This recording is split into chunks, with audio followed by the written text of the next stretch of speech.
is the Toyota Mirai, a hydrogen-powered car that was supposed to be the future of the automobile, but that didn't really happen. With hydrogen fuel becoming more expensive and stations becoming more sparse, customers are furious. They've even threatened to sue Toyota, and hydrogen fuel car sales are down nearly 70% from last year. How has it come to this? Well, today we're gonna find out how this car works, what it's like to live with one. That is a honker. That's a honker. And decide if this is the car of the future or if it should be left in the past. Welcome to Donut. All right, so first let's talk about what this car even is. While hydrogen-powered engines have been in the works since the 1800s, it wasn't until 2014 that Toyota first unveiled the Mirai to the world. Mirai literally means future in Japanese, and it's easy to see why they called it that. It's the first ever mass-produced hydrogen fuel cell vehicle. This technology creates zero toxic emissions, just pure, clean water. I mean, it's a car that pees out of its butt. And if you've never heard of this car before, you're not alone. In the US, you can only buy the Mirai in California, and in 2023, less than 3,000 were sold here. One reason for that is because of the unique fueling technology, which we'll get to in a bit, but first, let's talk aesthetics. All right, so this is the Toyota Mirai right here out of the daylight. It reminds me of a Toyota Camry a lot. Very Camry-esque. This is Zachary Deal. You might have seen him in the Cybertruck video. He's gonna be with me driving this car today. Let's get into the aesthetics of this thing. I've always thought the second gen Mirai looks like a deep water fish. The high price of this car might have something to do with how many sensors are on this thing. I've been driving this for the past couple days. It's constantly telling me what's going on the road. I feel very safe in it, in fact. There's cameras in the fenders that warn you for cross traffic when you're pulling out of parking lots or onto streets and stuff. It's pretty neat. This thing is a jam-packed vehicle full of technology, and it also has a really cool heads-up display. I like a heads-up display. I like that a lot. Toyota introduced that new JBL speaker in the new Tacomas, but I like the heads-up display better. Yeah, I just never really liked the big sort of functional grille here. I think with this car being black, it wears it well because it all is just the same color. But when you see the blue ones or white ones of these, I'm just like... It looks a little bad. Well, let's start working our way around here. From the side, pretty good large sedan, I would say. The wheels look very aerodynamic. The spokes are quite large. Quite large, yeah. It looks like a very multi-spoke design. I want to see what's under the hood of this thing because I'm super curious. It's got a hood release just like every other Toyota pretty much. Whoa. Oh. I was actually expecting nothing, but there actually is a fuel cell in the fuel cell vehicle. I'll be honest, the amount of orange wires in here is frankly alarming. I mean, you're not gonna be working on this thing. Okay. People say the same thing about EVs, like, how are you gonna work on them yourself? I think that's a valid concern. And when you add in extremely high-tech components like an actual fuel cell to the equation, I'm not gonna work on that. I'm not gonna do that. No, I don't know what's going on. All right, let's take a look at the inside real quick.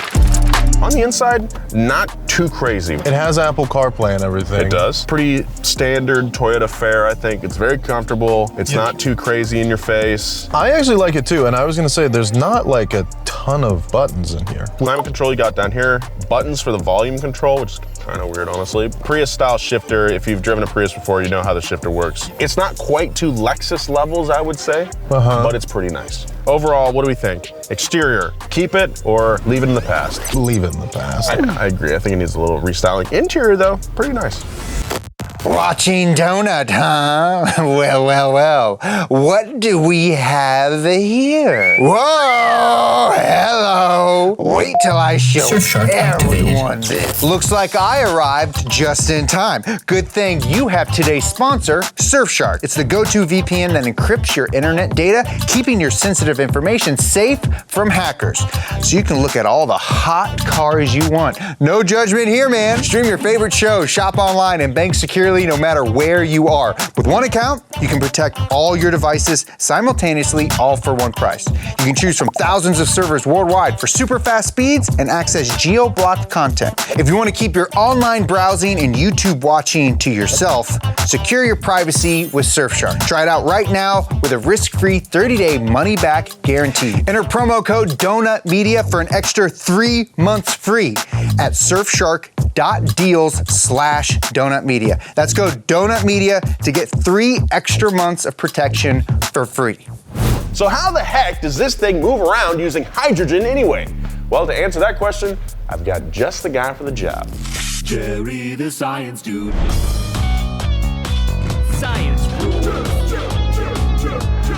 Jerry the Science Dude. So how do we get this puppy moving? Well, to kick things off, you'll need hydrogen. And you're in luck because it just so happens to be the most abundant element in the universe. Also, it's highly flammable. But the Mirai doesn't ignite its fuel with a spark plug like an internal combustion engine would. In fact, it kind of does something a lot cooler. It turns it into water. The second generation Mirai, like the one we have, stores up to 5.6 kilograms, that's 12.35 pounds, of hydrogen between 3 carbon fiber fuel tanks at a super high pressure of 10,000 PSI. When you press the accelerator, hydrogen from the fuel tanks and oxygen from the intake are sent on a collision course straight to the fuel cell. And it's there where the magic happens. But what is a fuel cell? Well, put very simply, it's 2 plates separated by a sort of filter. Air and hydrogen enter the fuel cell on opposite sides. Hydrogen pairs as H2 into one plate and air into the other. Now, inside the hydrogen plate is a platinum catalyst. And what that does is strip the electron from the hydrogen atom. The protons are then drawn towards the oxygen in the air on the other side of the cell. To get there, they pass through something called a proton exchange membrane. That's the filter we mentioned earlier, which keeps the electrons out. And this is the most important part because these electrons are what power the car. As the hydrogen protons travel towards the oxygen, the electrons, they're left behind and are forced out and sent to the PCU, the power control unit, as electrical current, which distributes power to the electric motor and drives the wheel. If the PCU receives more energy than it needs, it sends the excess to a battery so you can use it later. Very, very cool. So the electrons help power the car, but what happened to those hydrogen atoms? The hydrogen meets up with its buddy oxygen to form water, and that's the stuff getting leaked out all over the LA streets. Oh, that's real nice. Mirai pee, I call it. Glug, glug, glug. That's not water. So how much power does this create exactly? Well, not much. Less than 1 volt gets produced from one of these fuel cells. But the Mirai doesn't just have one fuel cell. Oh no, it actually has 320 separate fuel cell layers combined into something called a fuel cell stack. And that gives us enough power to make 182 electric ponies. This might sound really inefficient, but it's actually way more efficient than an internal combustion engine. The Mirai's fuel cell stack operates at over 60% efficiency compared to 30 to 40% of a modern ICE. Is this the future? Well, it could be, but currently there's way more investment in EV technology, which can operate up to 90% efficiency. Science rules. Jerry the Science Dude. Feel the power of hydrogen, deal. Oh! I will say, on the street, this is a great car. Well, I am sitting passenger princess, so I mean, I don't really have like a good impression of it at first. I can't really figure out what to do with my legs. Foot placement here is like odd. Maybe it's because Maybe you can adjust your seat if you want. no, this is as far back and as far down as it goes. Yeah. No kidding. And I'm touching the ceiling if I sit up straight. Yeah. The car itself actually does feel kind of big, but the inside feels very small. It feels pretty small. I just think that's a byproduct of having a hydrogen tank right underneath us here. Yeah. And the fuel cell in front of us and more tanks behind us. There's just not going to be a ton of space in here. Yeah, the sound is weird. I think that's fake, but maybe not. To describe it, it sort of sounds like if you were being transported up into a UFO. Yes. It's the same sound you would hear. Yeah. This is a great car in traffic. Even though it's pretty long, it doesn't feel big. Probably because I'm low to the ground. And I've got really great visibility out the front. I can see everything that's going on right now. So this is a 2023 limited trim Mirai. It's got a modest 182 horsepower, 300 foot-pounds of torque, not bad. I can go 0 to 60 in 9.2 seconds. Now that we know how this thing works, let's get into the biggest difference between this and any other car on the road, which is refueling. First, how far can you get on a tank of hydrogen? Toyota says pretty freaking far, but customers say otherwise. Toyota claims that the Mirai gets between 357 and 402 miles of range. It's pretty good. That's twice my car. And it's much higher than your average EV, which only gets about 250 miles on one charge. Mirai sounds like a pretty sweet deal if that figure is actually true. There are currently 48 fueling stations in the state of California, mostly clustered in the San Fran and LA areas. Now, that might not sound too bad, but to put that into perspective, there are over 10,000 regular gas stations in the state. All right, so here's a little app that shows all the hydrogen stations in SoCal. We are located in Inglewood, California. Now, the nearest one to us is right near LAX, but you can see the icon there is red. It's got only, oh, it's closed. Doesn't have any fuel, just closed. So that's not gonna work. What about this one over here in Marina del Rey? It's offline and only has 5 kilograms of fuel available at their facility. Not very convenient. You'll see similar to these other stations that are close to us. This guy right here, it's limited, 2 kilograms. And not only are there not very many hydrogen stations to choose from, but many of them are broken or could be out of hydrogen on any given day. And what's worse is that you could drive a long way to get to a station that the app says is working, wasting a good amount of your precious fuel in the process, and then it could be closed anyway. Or there might be a massive line, or the guy who got there just before you had the pump freeze to his car. Yes, that is a thing that can happen. Now, refueling seems like a nightmare and is one of the biggest problems that the Mirai is currently facing. So with all that being said, let's go take a chance on one of these pumps and see how it's done. We're waiting.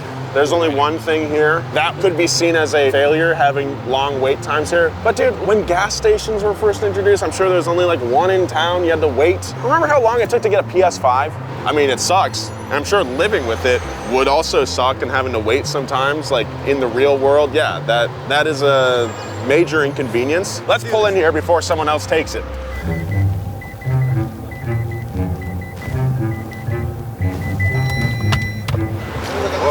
What is that? Can I take that off? Oh, okay. Exciting. Yeah, that's... What is that? It's like an air chuck. Yeah, it's like a big old air chuck. Connect nozzle to vehicle. Press onto car. Ooh, that's cold.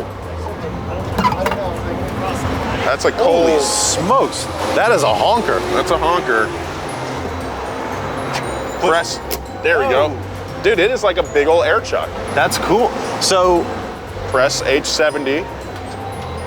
Now it's filling. We actually didn't use too much hydrogen the past couple days. It's an efficient vehicle, so it has a nearly full tank. So we actually would have to find a high pressure pump. There's actually 2 different kinds of pumps. There's a lower pressure one and a high pressure one. If you want to get a full tank, you have to go to a high pressure one, because as the tanks fill, more pressure builds up. Let's say we're like 3/4 tank and above. If we went to a low pressure one, we wouldn't be able to fill up more, because the pressure in the tanks would override the pressure in the pump itself. that's interesting. I also noticed this is measured in kilograms, which is Yes. kind of interesting because, like, obviously everything else is measured in gallons when you come to a gas station. So we got nearly a kilogram, 1 kilogram of hydrogen fuel, $27. What? Now, $27.70 to be exact. nice and cold, feel that. The chuck cold? Oh, that's ice cold. Let me see. Is it possible that this freezes to this if it gets cold? That is possible. That is something that Toyota says can happen. I don't know, that was pretty cool. It's same, but different. It feels very secure though. It's like when you go to Europe and the plugs are different. You're like, why does it look like that? It's doing the same thing. All right, Deal. Are we leaving the fueling process in the past, or do you feel like it's the future? I feel like it's kind of the future. It was super simple. You know, obviously inconveniences aside, that was just like filling up a car. While the Mirai is green and only emits water from the tailpipe, we still need to address something that I feel is pretty overlooked: the environmental impact of getting that hydrogen gas to the pump in the first place. Jerry, take it away. Jerry the Science Dude. All right, so despite being so common, hydrogen is usually combined with other elements when found in nature, like oxygen, to form water. So hydrogen gas has to be produced. Like electricity, the cleanliness of hydrogen depends on how it was sourced. And there are essentially 3 different tiers of hydrogen gas production. Each one is made a different way and is better or worse for their environment. There are gray, blue, and green. Gray hydrogen is the easiest and cheapest way to make hydrogen. It's made by burning fossil fuels, like coal, and it creates a bunch of carbon monoxide in the process. Now, I know what you might be thinking, and you might be thinking, that doesn't sound very good for the environment. Well, you'd be right. While the total emissions are lower than those made by fossil fuel production, it's not by much, and it almost negates the whole clean energy that the Mirai is trying to achieve. And to make things worse, most hydrogen produced right now is gray hydrogen. Blue hydrogen is also produced by messing around with fossil fuels. It's a little cleaner because the carbon emissions are captured and stored underground. But it's expensive, it's impractical, and it's not very commonly used. But lastly, we have green hydrogen, the best hydrogen. This type is made by splitting water molecules with electricity in a process called electrolysis. So here I have a power supply with 2 leads next to some stainless steel hardware sitting in a salt solution of water. Now when I apply some current through that water, I get little bubbles forming. So that electricity is splitting the water molecules into hydrogen and oxygen. And that one that's got a lot of bubbles, that's hydrogen. Now imagine if I were to replace this power source with, say, a solar panel. I could essentially get free hydrogen production. All I would need would be the sun and some water.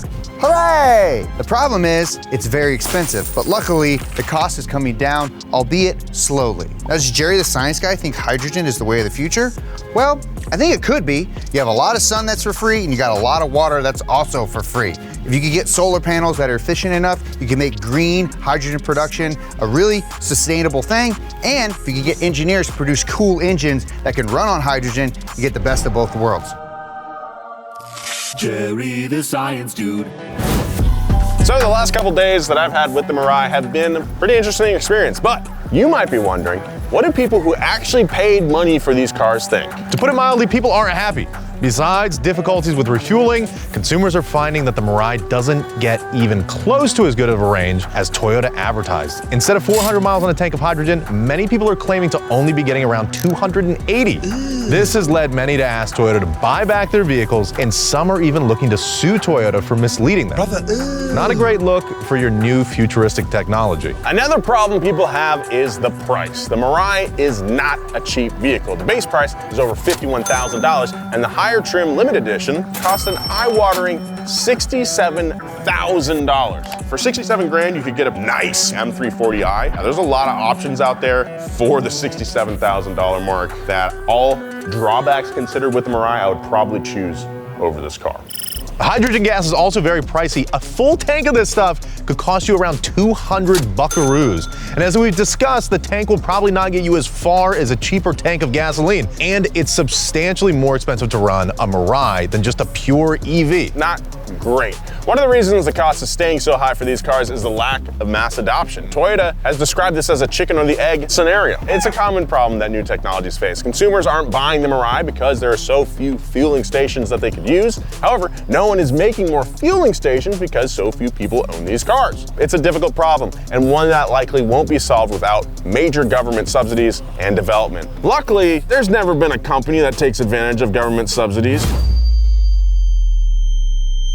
And one way Toyota is trying to combat this is by offering insane purchase incentives. They recently announced a $22,000 incentive for the base model and a $40,000 incentive for the limited edition. That's this one right here. That's a 60% discount. They've also started giving new buyers a $15,000 fuel card, which is supposedly supposed to pay for 30,000 miles of range. But we don't know if that actually covers 30,000 miles of range. I mean, 15 grand in fuel is still pretty good. I'd like a I'd take $15,000 gas card. Yeah. I wouldn't kick that out of my tank.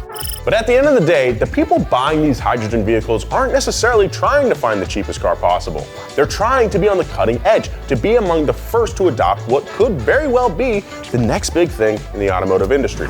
Perhaps one day, green hydrogen will be easier and cheaper to produce, hydrogen fuel stations will be more abundant, and all this discussion will be put to bed. But until then, the Mirai will continue to be the subject of debate for likely years to come. All right, Deal, here's my question. Is this the future of cars, or should it be left in the past? I don't know. I don't really think this is quite the future, because I don't know if we can have the infrastructure to support this in the future. In the short term, at least. I think this is a great car. I had a lovely time driving it. Very comfortable. Great job, Toyota. But if the idea fails, it's not the car's fault. It's the lack of infrastructure's fault. So with that being said, thank you so much for watching. Make sure you hit that subscribe button. Follow Zach Deal on social media. We'll see you next time. Thank you very much. See ya.